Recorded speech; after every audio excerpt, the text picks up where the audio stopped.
ఆదాయానికి మించి ఆస్తులు కలిగి ఉన్నారని సీసీఎస్ ఏసీపీ ఉమామహేశ్వరరావుపై ఆరోపణలు రావడంతో ఏసీబీ అధికారులు దాడులు చేపట్టారు. అశోక్ నగర్లోని ఆయన నివాసంలో తెల్లవారుజామున 5 గంటలకు ప్రారంభమైన తనిఖీలు ఇంకా కొనసాగుతున్నాయి. అలాగే ఆయన మామ, సోదరుడు ఇల్లు, విశాఖపట్నంలో మరో 2 ఇల్లు, సీసీఎస్ కార్యాలయంలో సోదాలు నిర్వహిస్తున్నారు. ఆయన ఆస్తుల వివరాలు, సర్వీస్ రికార్డ్, ఆర్థిక లావాదేవీలను పరిశీలిస్తున్నారు. 40 లక్షల రూపాయల నగదు స్వాధీనం చేసుకున్నట్లు తెలుస్తుంది.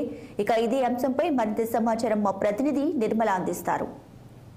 హైదరాబాద్ సీసీఎస్ ఏసీపీ ఉమామహేశ్వరరావు ఇంట్లో ఈ రోజు ఉదయం 5 గంటల నుంచి కూడా సోదాలు చేపట్టారు ఏసీబీ అధికారులైతే.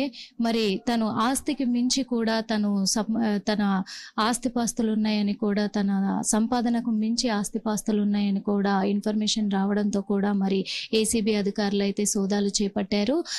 ఇప్పుడు ఉమామహేశ్వరరావు ఇంట్లోనే కాదు, తన బంధువుల ఇళ్లలో కూడా, అలాగే తన మేనమామ ఇంట్లో, అలాగే తన అత్తవారింట్లో కూడా, తన అన్నదమ్ముల ఇళ్లలో కూడా, అందరి ఇళ్లలో కూడా సోదాలు అయితే చేపడుతున్నారు ఏసీబీ అధికారులు. అంతేకాదు ఇప్పుడు హైదరాబాద్ లోనే 6 చోట్ల కూడా ఏసీబీ అధికారులు ఇక్కడ సోదాలు చేపడుతున్నారు. ఈ రోజు ఉదయం 5 గంటల నుంచి కూడా సోదాలు జరుగుతూనే ఉన్నాయి.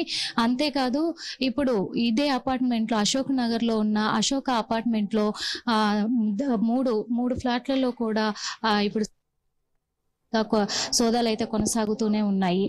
ప్రస్తుతం పదవిలో ఉన్నారు. అదే కాకుండా అశోక్ నగర్ లో ఉమామహేశ్వరరావు నివసిస్తున్నట్టుగా కూడా తెలుస్తుంది. అంతేకాదు ఇప్పుడు తన మీద పలు కేసులు కూడా ఇంతకు ముందు గతంలో కూడా పలు కేసులు నమోదయ్యాయి.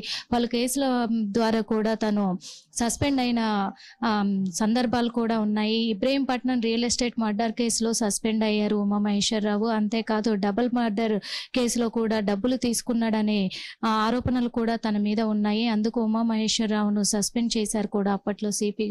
అప్పట్లో ఉన్న సిపి కూడా తనను సస్పెండ్ చేయడం జరిగింది. అంతేకాదు ఇప్పుడు తను సోదాల ఉదయం 5 గంటల నుంచి జరుగుతున్న సోదాల కారణంగా మాత్రం ఇప్పుడైతే ఒక 40 లక్షలు కూడా స్వాధీనం చేసుకున్నట్లు కూడా సమాచారం ఉంది. తను 5th ఫ్లోర్ లో ఇక్కడే ఉండేది కూడా, నివాసం ఉండేది కూడా. ఇప్పుడు సోదాలు జరిగిన తర్వాత మరి ఇక్కడ ఏసీబీ అధికారులు ఏం వెల్లడించనున్నారు, ఏం స్వాధీనం చేసుకున్నారు, కేవలం 40 లక్షల డబ్బును మాత్రమే స్వాధీనం చేసుకున్నారా, లేకపోతే ఇంకా ఏమేమి స్వాధీనం చేసుకోబోతున్నారు? ఎందుకంటే ఇప్పుడు ఉమామహేశ్వరరావు కూడా తన ఇంట్లోనే ఉన్నారు. తన ఇంట్లో తన సమక్షంలోనే ఇప్పుడు ఏసీబీ అధికారులు అయితే మొత్తం సోదాలు చేపడుతున్నారు. తన కుటుంబ సభ్యులు, తన ఫ్యామిలీ కూడా తనతో పాటే ఇప్పుడు ఇంట్లో ఉన్నారు అని తెలుస్తుంది. వాళ్ళ సమక్షంలోనే ఏసీబీ అధికారులు అయితే ఉదయం 5 గంటల నుంచి కూడా ఇక్కడ సోదాలు అయితే జరుగుతున్నాయి. మరి ఇప్పటి వరకు కూడా తను ఎంత కూడా అక్రమంగా సంపాదించాడు అనే దాని మీద కూడా పోలీసులు అయితే ఆరా తీస్తున్నారు. కెమెరామెన్ రవితో నిర్మల, 6 టీవీ.